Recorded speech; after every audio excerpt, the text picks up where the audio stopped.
is Monday the 18th of October, and it's an Apple event day today. And well, Apple have just released their brand new MacBooks with their latest chips, and these chips are supposed to be predecessors to the latest, well, not the latest, but the previous M1 chip, which Apple introduced around this time last year. So, in this video, I'm just going to be recapping everything that just happened in the Apple event. Hey guys, welcome back to the channel. If you're new here, my name is Yoni, I'm a self-taught web developer, and today I'm going to be telling you all about everything that happened in the Apple event. So, I'm going to start from the beginning of the event, and Apple first started off with some new integrations to Apple Music. So, we first started off with Apple rambling on about some custom playlists they've made, and at first I thought, you guys already have custom playlists made on Apple Music, don't you? And then they're rambling on for like 10 minutes about having without me or anyone really having a clue what the hell they were rambling on about. And after like 10 minutes, well, it felt like 10 minutes, it was like reality 1-2 minutes of rambling, they finally said, this is Apple Music voice. I can't do an American accent, sorry. But basically what this is, it's basically a new Apple Music plan. So typically you have the individual plan for £10 a month, or the family plan for £14 a month. But this is a new plan which is £5 a month, and what happens is basically you pay that money and you get access to the full Apple Music library. No catches there, but the catch is you can't use the actual Apple Music app. You can only control your music using Siri. Let's say you want to play the latest Dua Lipa album, you would just say to Siri, play the latest Dua Lipa album, but you can't actually interact with it in the app itself, unlike the higher tier Apple Music. Now, in my opinion though, why would you get this plan? I'm sorry, I get it's £5 cheaper, or dollars, but my issue with this is, like, the interactive of the app is just, it's a core thing of any music app. It just doesn't seem right to me that you're not able to interact with the app on this plan. Also, don't think you'll be able to make playlists then, which is really bizarre, but if it sells, then it sells. Then we moved on to Homeport Mini, and Homeport Mini got not really an upgrade, but Homeport Mini is now also being sold in colours, which is pretty cool. So it's white, black, some blue, was my friend said navy, and it was green I think, and orange. Have to fact check that.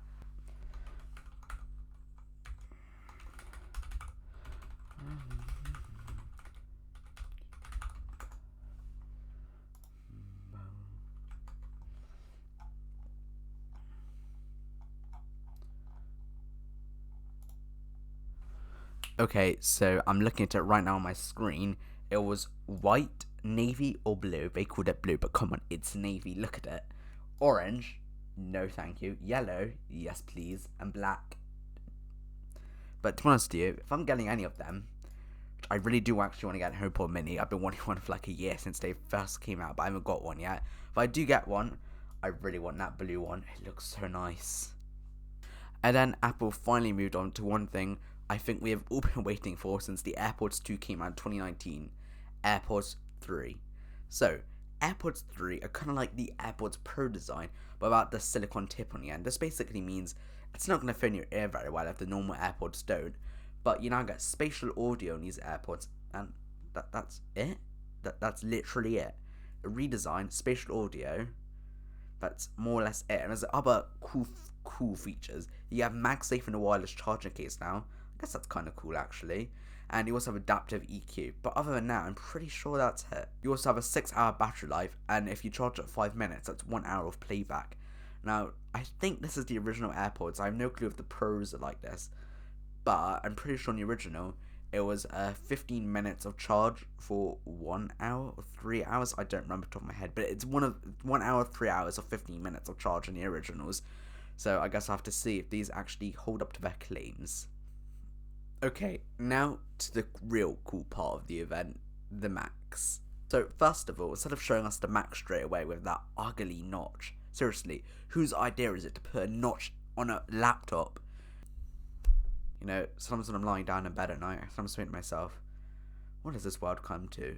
Who thought we should put a notch in a laptop? Whoever bright idea that was, I think you should just leave. Just leave, please. Thank you. So, we first started off with some new chips. We had 2 new chips, the M1 Pro and the M1 Max. Now, to be honest with you, I'm surprised Apple didn't call it the M1 Pro Max. I would just like to point out too, in my notes, I literally have M1 Max, brackets, LeMayo. That's, like, Why? Why do we need... I get 2 chips, but I don't get 2 chips. Okay, so going off what I just said quickly, my thing is that I get it, because like, you know, the Intel i5, the i7, all of that stuff. But on the other hand, I don't get it because of... Last year they just gave us an M1, why not just like another M1 Max and an M1 Pro? Why?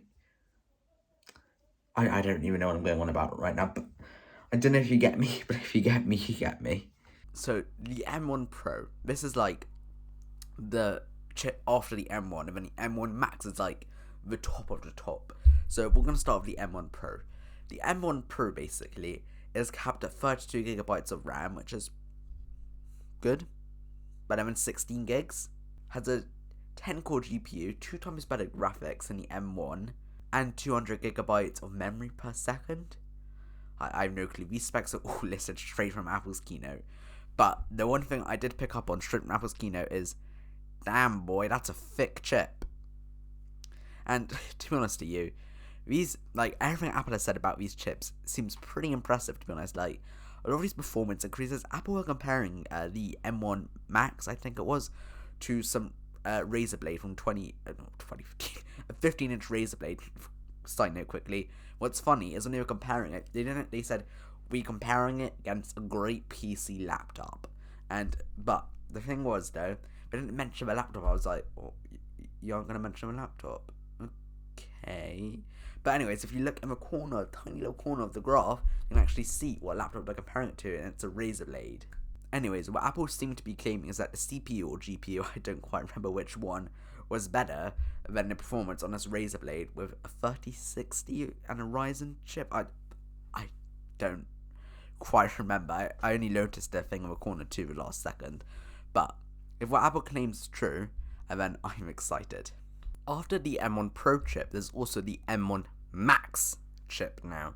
And the Max sounds like a beefy boy. And well, if you look at it, that's one beefy boy.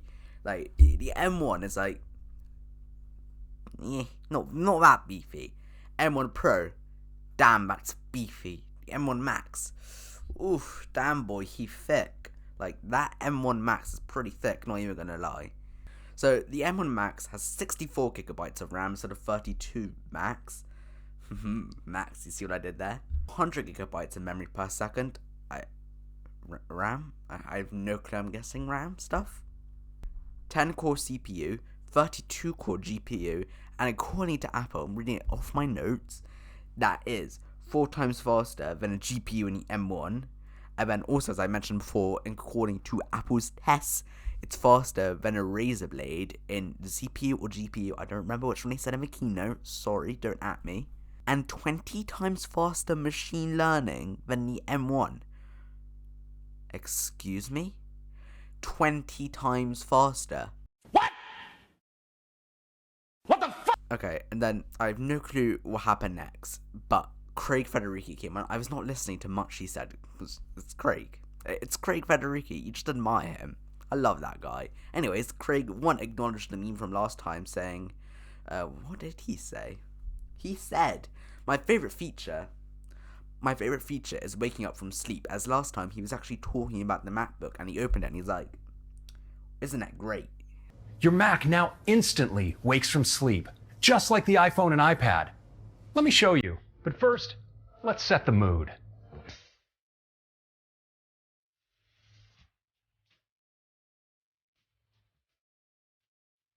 How cool is that? I think it was something like that. I don't remember. I love that guy, lol. And the real reason I watched the Apple event is obviously for Craig Federighi. I don't know why you actually watched the Apple event. It's obviously for Craig Federighi. He is the best part of Apple. Oh, and yes, that 10 cores will be used to open up a single JavaScript file in VS Code, or even a single Electron app. Okay, and now we finished talking about the chip, and now time to the actual MacBook itself. Oh my god. What's that? Is that a MacBook which has ports, an HDMI, a USB-C, wait, we already had that one, a MagSafe, an SD card slot, an actual good MacBook? You're kidding me, Apple, right? You added all of those, the holy ports, and you forgot the most useful port of them all, a USB port. Dude, where's the USB port? Seriously, Apple, where the fuck is the USB port? So, the MacBook has a notch now. Let's talk about that. So, as you all know, the tech community has hated the MacBook's cameras for a while now, and they've had a very valid reason to. The cameras have sucked. I think they were 720p. They looked about 360p for years. Anyways, I would have much rather, I don't know about you, Apple shrink the bezels, put a 1080p camera in there, and just call it a day, like a Dell XPS camera. But wait, no. We're going to shrink the bezels, but we're also going to put a notch in there and give you a good camera that's 1080p. For the love, and I mean the love of Apple, please, remove the fucking notch next generation. I swear to God, if there is a notch in the next generation of these computers, like, that is not stonks for Apple's business. Alright, so I know what I just said, like, remove the notch, no one likes the notch, yada yada yada. But I'm gonna be honest with you, a notch on a MacBook works about like 20 times better than a notch on a phone. When you think about it, the notch is gonna be like in the menu bar, and the fact is that with the menu bar and everything, like if you go into a full screen app with what we've seen so far, Apple barely any material, no material. In fact, during the actual keynote, if you look on a website, when you go into a full screen app, it looks like there's just a black bar at the top. Although what apps have to update to support that, I have no clue. I really hope not, because imagine having like a notch cut out like in VS Code. Joking, he uses VS Code. Like, imagine using VS Code. Imagine having RAM in your computer. VS Code users. And the body's thicker now though, because we got them ports. So 16.8mm on a 16-inch and 15.4mm on a 14-inch. And yes, the 13-inch changed into a 14-inch. How many years ago was that leak prophesized? 2? 3? 1? I know, that leak has been a thing forever, I swear. Apple made the bezel on the side 24% thinner and the bezel on the top 60% thinner. 60! Not 10, not 20, not 30, not even 40 or 50. 60% thinner. Oh, and it's casually 7.7 million pixels on the 16-inch and casually 5.9 million pixels on the 14-inch. Just a few times better than a 16-inch from last year. Oh, and the Macs also have a 120Hz screen now. You know what's funny? A few days ago, I saw on Reddit, Macs will have a 120Hz screen. I was like, no they won't, dude, what are you chatting about? Apple aren't probably even going to give us a port back. What are you chatting about? Anyways, turns out there's literally a 120Hz screen on a MacBook now. Invest. Oh, and the screen also has mini LED now, which is pretty cool.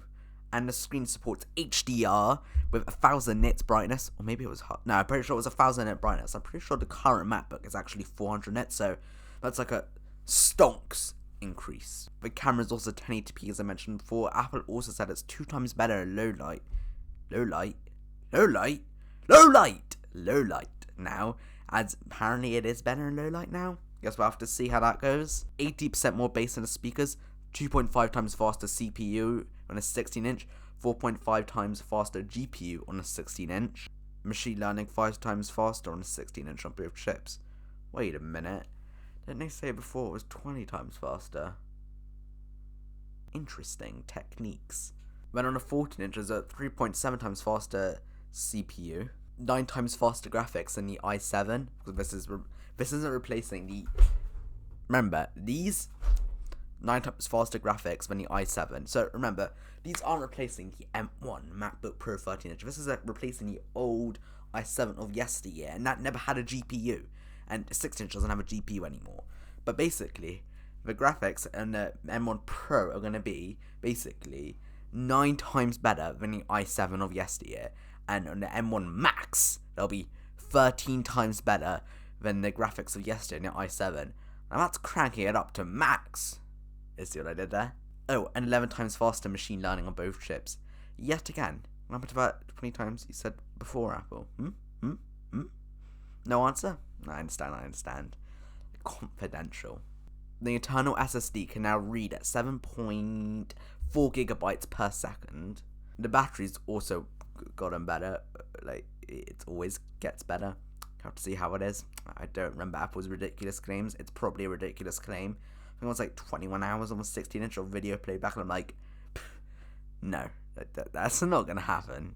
Oh, and this is the cool thing I care about. If you charge your computer for 30 minutes, you'll get 50%. Fast charging is now on a MacBook. 50% in 30 minutes. Excuse me? Yet again. Invest. So that's going to be it here. Those are basically everything that happened at the Apple event. And well, I'm not going to be getting my hands on any of these computers, as that's a lot of money. That is a lot of money. But so far, what it seems Apple have done is they basically took all the rumors, everything we wanted, and stuff we didn't even think about, and just one big package of like some of the best notebooks they're going to be out there. Although, come on, where were the iMacs? Where were the iMacs? New iMacs, please. 27-inch iMac and iMac Pro. Also, where's the new Mac Pro and the M1 Mac Mini Pro? Well, not M1 Mac Mini Pro, but Mac Mini Pro. Please bring it, Apple. That's basically it, and I shall see you at some point soon. But if you enjoyed this video and you enjoyed my style, why not check out some of my previous videos I've done on Apple. There's a playlist over here you can press to see all my other videos I've done on Apple. Thank you for watching, and see you later.